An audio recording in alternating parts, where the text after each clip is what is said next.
parler des entreprises qui marchent. Donc je vais un peu vous expliquer donc le schéma, même s'il est très simple, je pense que vous l'avez déjà compris. Mais je vais un peu expliquer donc la logique de la chose pour que vous compreniez la suite. Donc, dans une entreprise, par exemple, imaginons, donc le patron fait un chiffre d'affaires de 5 millions d'euros dans le mois, et ils vont se le partager soit pour lui ou soit pour un groupe de personnes. Généralement, c'est plutôt un groupe de personnes.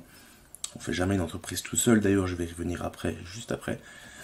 Donc, voilà, donc eux vont se distribuer ça, mais on va juste enlever 50 000 euros pour les SMIC donnés aux personnes qui ont fait tout le travail.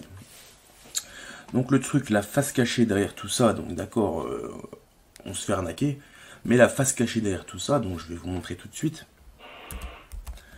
c'est que donc, avant, ces personnes-là, donc ce que je vous disais, le groupe d'équipe qui est au-dessus, ils ont commencé donc tout seuls entre eux en fait, avec leur famille, leurs enfants et eux. Et c'est eux qui travaillaient à la base. Ils n'ont pas commencé tout seuls pour créer une entreprise qui rapporte autant de chiffres d'affaires, tout simplement. On ne fait rien tout seul, c'est clair. Et ça, c'est le premier problème. Le premier problème, c'est que donc la plupart des gens que je rencontre, ils sont tous donc dans l'unité, ils sont que pour eux. Voilà, c'est moi, je veux être riche, moi, je veux être ceci, moi, je veux être cela. Eh ben, je vais t'avouer un truc, tu n'y seras pas. Moi, je, ça ne fonctionnera pas. Il faut donc créer un groupe soudé, un peu comme la franc-maçonnerie, exactement pareil, pour pouvoir arriver donc à ce stade-là.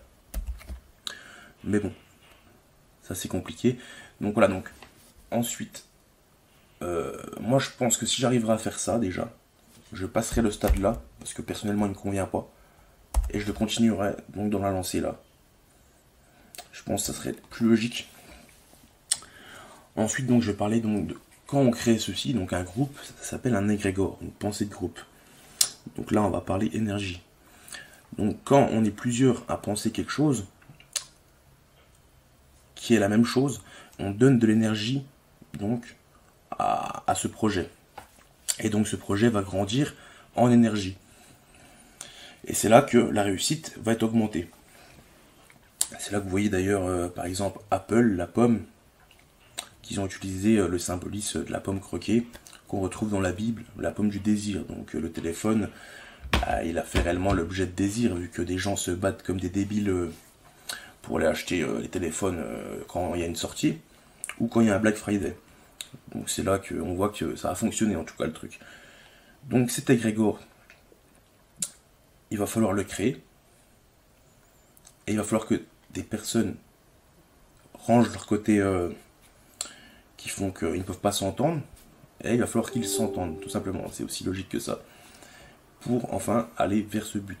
Après, moi, je pense que pour créer un système comme ça, il faut vraiment être dans la même spiritualité déjà, donc que ça soit l'islam, c'est un exemple que je donne, hein. Moi je m'intéresse pas du tout à ça, que ça soit le christianisme ou de la spiritualité ou rien du tout, il faut être vers le même but pour moi, pour que ça marche, ça fonctionne mieux.